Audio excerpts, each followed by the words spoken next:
"Look at him," Danielle said, loud enough that 3 tables heard it before I did. 25 years later, and he still dresses like he's about to go pour concrete somewhere. Her friends laughed the way people laugh when they've already decided who the joke is on before anybody said anything funny.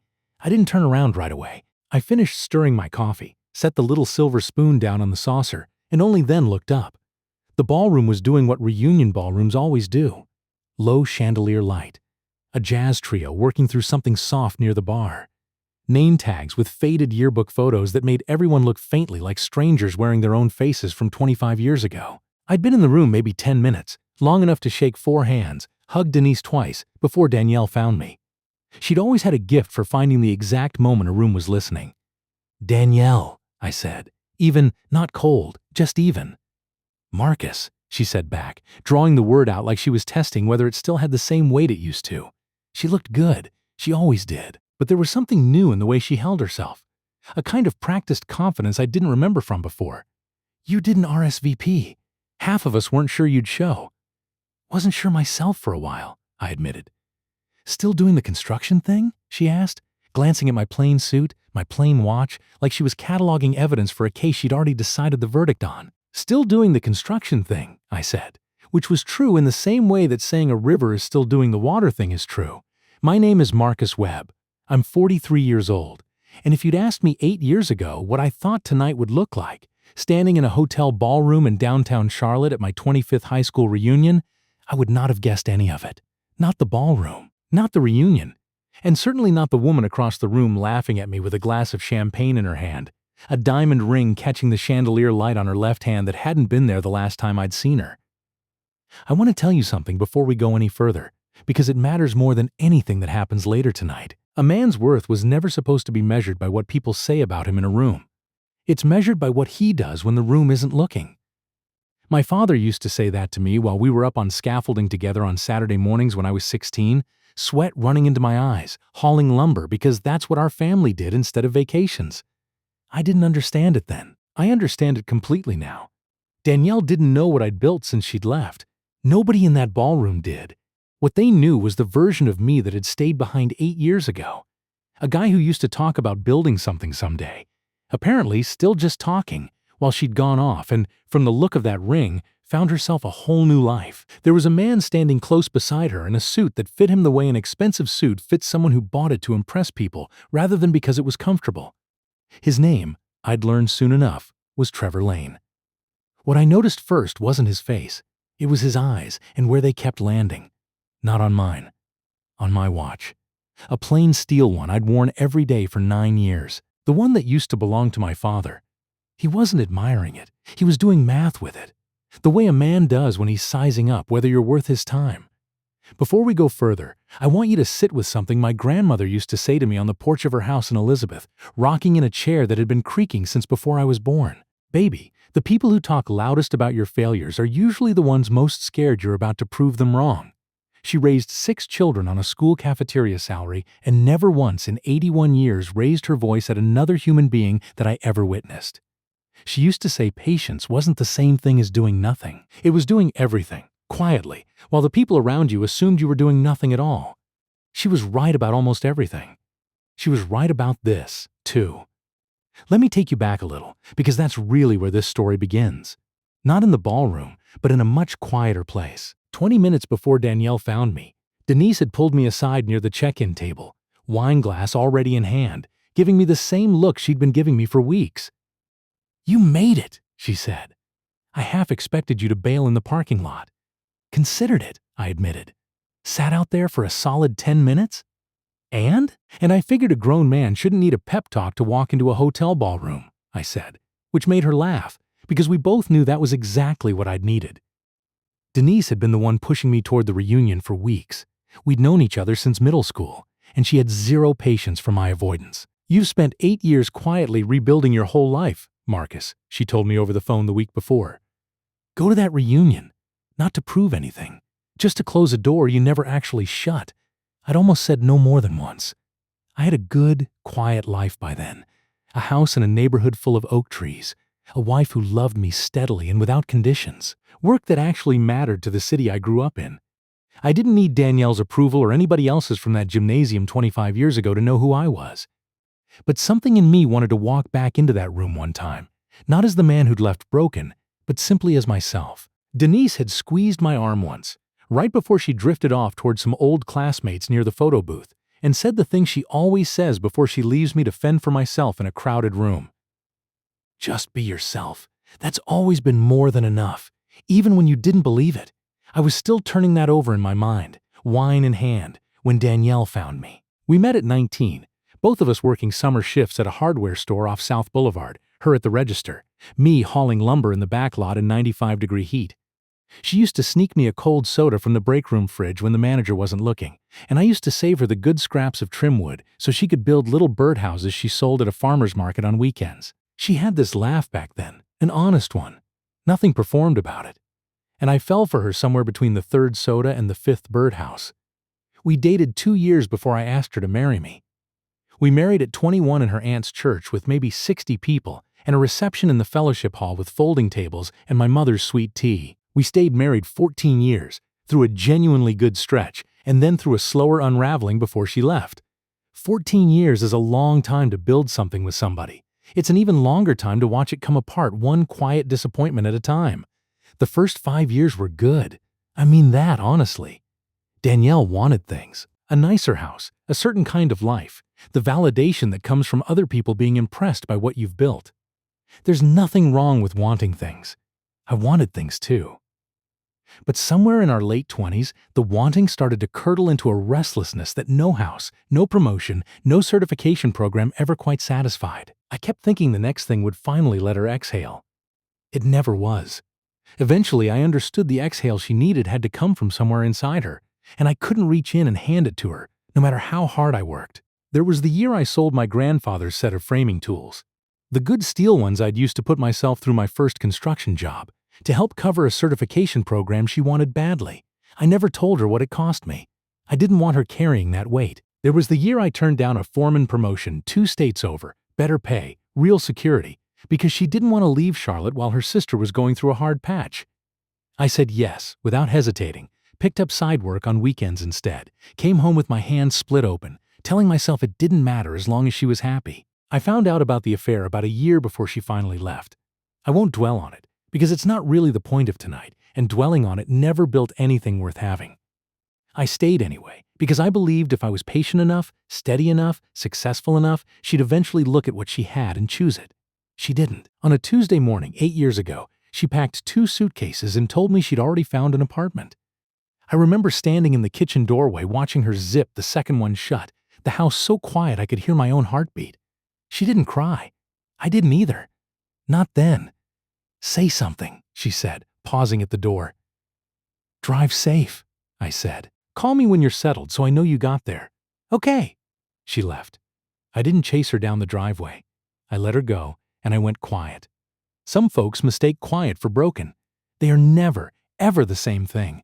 About a year after the divorce, Danielle took a job in Raleigh and moved 4 hours away. Our daughter Nadia was 10 then, and for a couple of years she split time between us, a long drive on either end most months.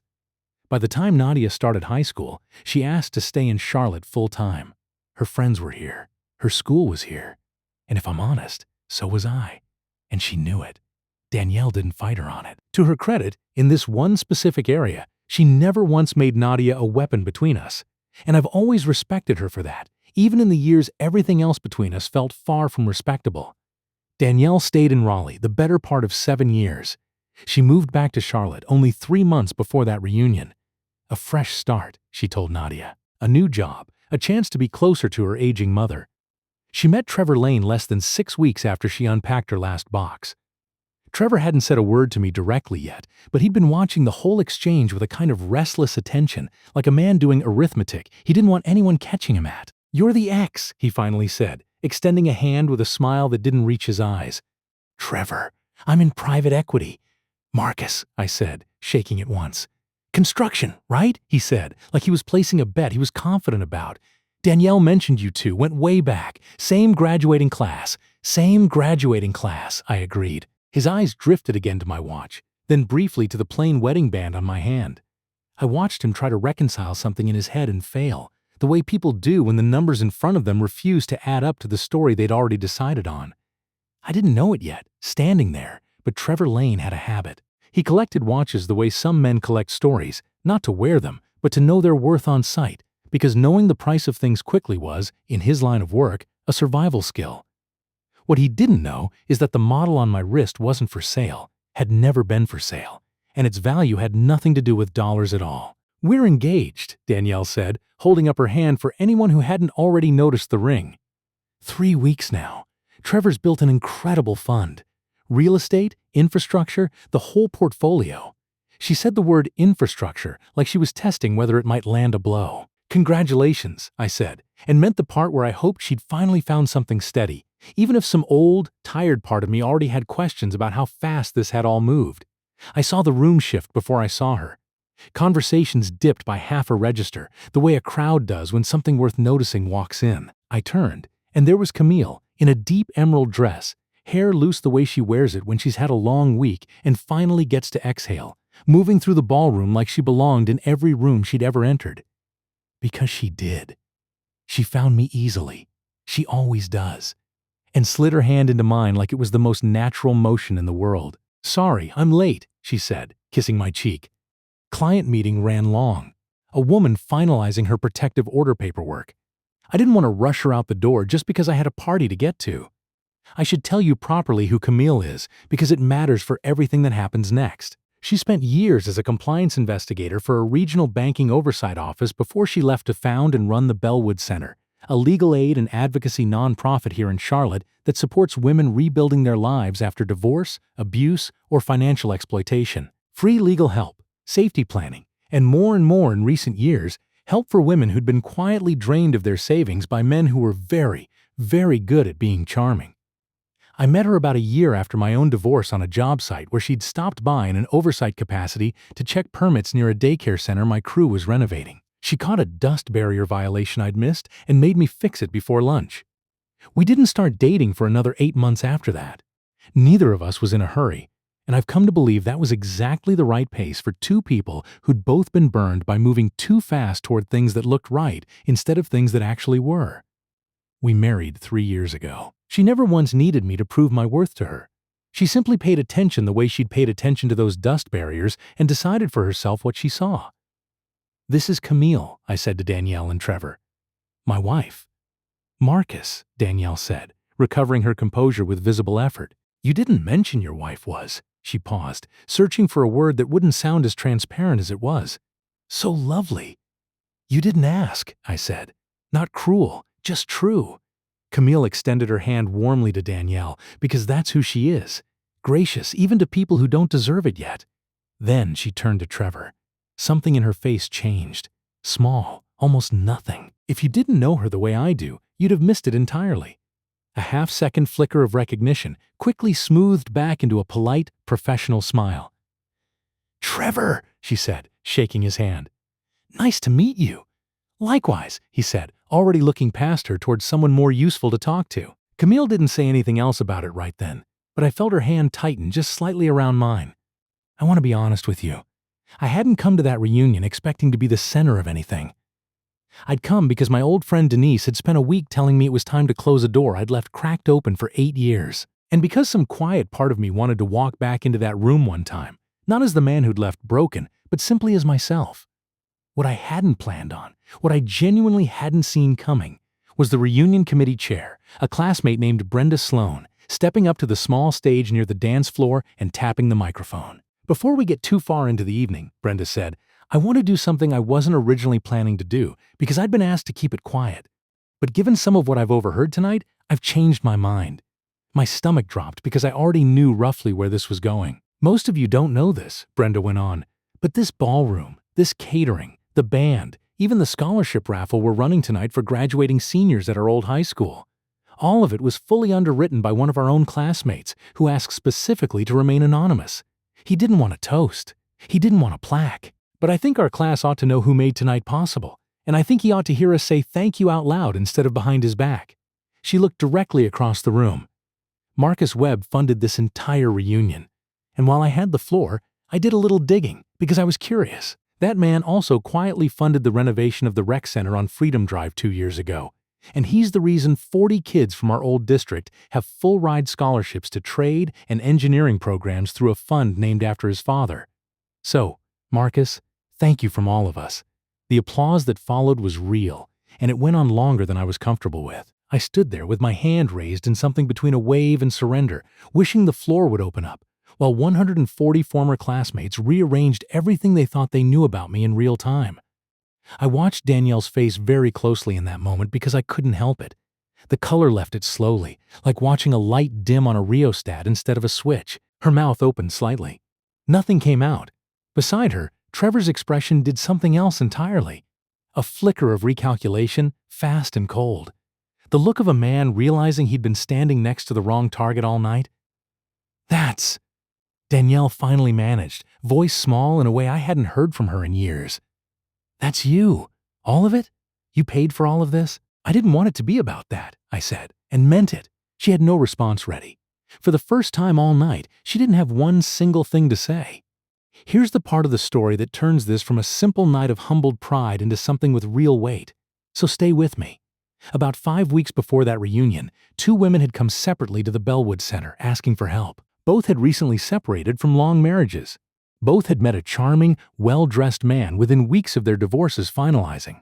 A man who talked fast about real estate funds and infrastructure plays, who moved the relationship toward engagement almost immediately, and who'd walked away from each of them with a 5-figure investment that simply evaporated the moment anyone asked for paperwork. Neither woman had a full name for him. One knew him as Cole. The other only had a first name and a blurry photo from a restaurant receipt camera a friend had taken as a joke.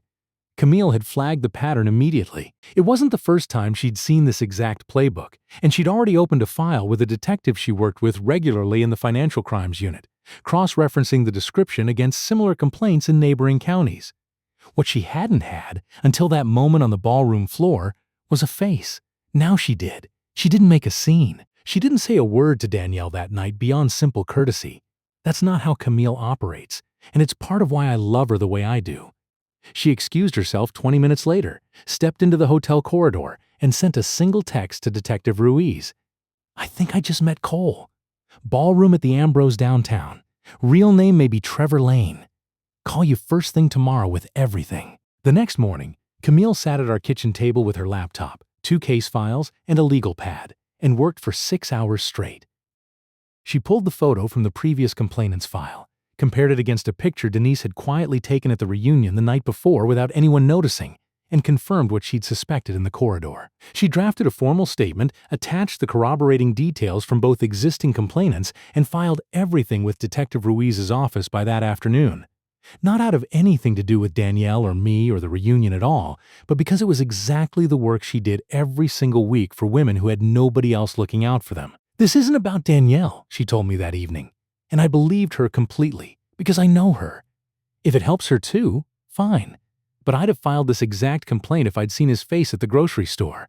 4 days later, detectives obtained a warrant. They arrested Trevor Lane outside his apartment on a Wednesday morning on charges connecting him to at least 3 victims across 2 counties, with investigators saying at the time that they expected the number to grow once his financial records were fully unwound. Danielle called me the night of the arrest, and she was furious in a way I hadn't heard from her since the worst days near the end of our marriage. "You couldn't just let me have this one thing," she said, voice shaking. "You had to make sure it went down at your wife's little organization. Y'all have been jealous of me since the second I walked in that ballroom with a ring on my finger. And this is how you handle it? You destroy him? Danielle, don't! Don't act like this is some coincidence. Camille's had it out for me since the day she shook Trevor's hand. I saw her face. I didn't argue with her that night. There's a particular kind of hurt that doesn't hear reason yet, no matter how true the reason is, and I've learned the hard way that trying to force it usually just makes the wound angrier.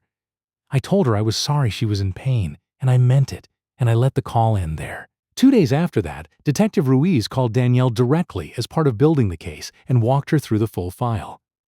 Bank statements showing the same investment pattern repeated with 4 different women in 18 months, each one within months of a divorce or a death in the family. Each one moved toward engagement inside of 6 weeks. Messages from an entirely separate fiancé in Wilmington that Trevor had been actively engaged to at the exact same time he'd proposed to Danielle. A woman named Claire, who'd been planning a wedding for October, the same month, 300 miles away, entirely unaware Danielle existed. Photos of a storage unit full of gifts, watches, jewelry, one still in its box, purchased with money that had come out of other women's divorce settlements, kept, investigators believed, as a kind of rotating inventory to re-gift to whichever woman he was courting next. Danielle called me that same night, and this time there was no fury in her voice at all, just a kind of exhausted, hollowed-out quiet I recognized, because I'd worn that same quiet myself once, a long time ago.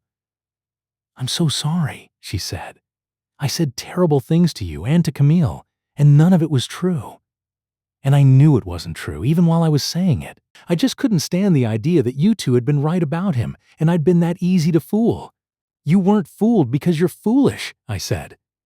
"You were fooled because he's very good at what he does, and because you just moved to a new city looking for a fresh start, and he knew exactly how to find women in that exact moment and be whatever they needed him to be. That's not a character flaw in you, Danielle. That's a crime he committed against you." She cried for a long while on the other end of the line, and I let her, because some things don't need fixing in the moment. They just need somebody willing to stay on the phone. "Will you tell Camille I'm sorry?" she asked eventually. "Properly, not just through you. Tell her yourself," I said. "She'd want to hear it from you." Danielle did call her 2 days later. I wasn't in the room for that conversation, and I never asked what was said. Some conversations belong only to the two people having them. About 3 weeks after that, Danielle asked if she could take Nadia and me to lunch, the three of us. Nothing formal, just a diner near her mother's place in Elizabeth. Camille wasn't there, by design. Danielle had asked separately if she could see her another time, one-on-one, and Camille had said yes without hesitation. Lunch with Nadia was easy, the way it usually is when a 17-year-old is in the room to keep the adults from taking themselves too seriously. But near the end, when Nadia stepped away to the counter for a to-go box, Danielle reached across the table and put her hand over mine briefly, the way she used to a long time ago. "I spent 8 years telling myself a story where I was fine, and you were the one who'd stayed small," she said. "It was easier than admitting I'd traded something real for the idea of something impressive and then gotten fooled by a worse version of the same mistake twice." "You're allowed to have gotten it wrong," I said. "Twice, even. That doesn't erase the good years. And it doesn't make you a fool. It just makes you somebody who was looking for something and hadn't found it yet." "Have you?" she asked. "Found it? Every ordinary morning," I said. "That's usually where it's been hiding." She laughed at that, a real laugh, the first honest one I'd heard from her in a long time. And for the first time in 8 years, it didn't cost either of us anything to sit across a table from each other. The following week, she met Camille for coffee near the Bellwood Center, and whatever was said between them, Camille came home lighter than she'd been in days, and that was enough for me. I want to slow down here, because this next part matters more to me than anything else in this whole story. Nadia is 17 now, a senior applying to engineering programs, and she wants to study civil engineering. She's never once told me it's because of me, and I've never asked her to say it, but I notice things. I noticed the sketchbook she used to fill with bridge designs when she was 11. I noticed that she still asks to come by job sites just to watch. She'd been the one, oddly enough, who first told me about the scholarship fund working, though she had no idea it was connected to me. About a week after the reunion, she called on a Wednesday evening, mostly to talk about nothing in particular, and near the end mentioned, almost as an afterthought, a scholarship she'd been awarded through something called the Walter Webb Memorial Fund. "I looked him up," she said. "There's barely anything online. Just an old construction company and a mention in a newspaper archive about a building collapse he helped investigate the safety standards on afterward." "That's your grandfather," I said. "My father. He didn't talk about himself much. Wasn't really his way." "Runs in the family, huh?" she said, and I could hear the smile in it. I told her the truth then about the fund and why I'd never mentioned it to her, and why I'd wanted her to earn her way into engineering because it lit something up in her, not because of any name attached to it. "So I didn't actually win anything?" she asked, careful, like she was bracing for the scholarship to feel smaller now that she knew. "You did," I said quickly. "The selection committee doesn't know who applies personally. I made sure of that years ago, specifically so this could never happen. So nobody could ever say you got it because of who your father is. Your essay about designing infrastructure that actually serves the neighborhoods it's built in was the strongest one they read. I found out you'd won at the same time you did. I promise you that." She was quiet a moment. A different kind of quiet this time. "Okay," she said, softer. "That actually means a lot more knowing that. I want to end this story somewhere quieter than a ballroom, because that's where the truest parts of it actually live. Weeks later, once all of it had finally settled, I stood on our back porch with a cup of coffee, looking out at the oak trees a few blocks over that lead down toward the park. Charlotte does that particular pale gray in late October, a sky that hasn't decided anything yet. Camille came out a few minutes later, wrapped in an old cardigan she refuses to replace no matter how many new ones I buy her, and handed me a second cup, even though I still had one going lukewarm in my other hand. "A cold cup of coffee," she always says, "is just a reminder to slow down, not a mistake to fix." "Do you regret it?" I asked her. "Filing that complaint the moment you got home on a night that was supposed to just be a party?" She thought about it honestly before she answered, because that's who she is. "No," she said. "I'd have filed it if I'd met him anywhere else, on any other night, attached to any other person." "That's not a hard question for me, Marcus. It never has been." She leaned her head against my shoulder. "The hard part was watching Danielle's face while I did it. I know what she is to you, even now. I didn't do it to hurt her. I did it because 3 other women needed somebody too." "I know," I said. "I've never once doubted that." We stood there a long while, coffee going lukewarm in our hands, watching the wind move slow through the trees. Later that afternoon, I called Denise to thank her for pushing me to go that night. "You knew, didn't you?" I said. "That something like this might happen." "I didn't know the details," she laughed. "I just knew you were finally ready to stop carrying all of it alone." Then, softer, "Your grandmother would have been proud of how you handled that room, Marcus. Calm as still water." "She used to tell me patience wasn't the same thing as doing nothing," I said. "Most of us take 20 years to understand what our grandmother said in about 10 seconds. "And I could hear the smile in it," Denise said. "That's just how wisdom works. It waits for you."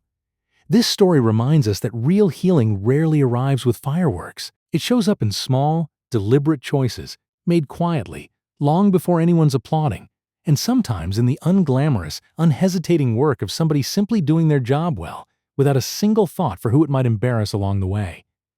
Marcus didn't win that night because a room finally found out what he was worth.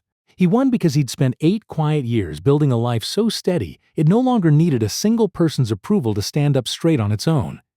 And because he'd chosen, without ever quite planning to, a partner who did the right thing whether or not anybody was clapping for her.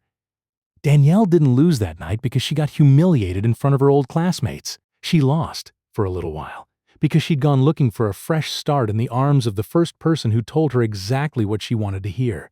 What she found afterward: a daughter who still loved her, an ex-husband who didn't gloat, and a woman she'd been ready to call an enemy who'd fought for her without being asked, turned out to be worth more than the fresh start ever could have been.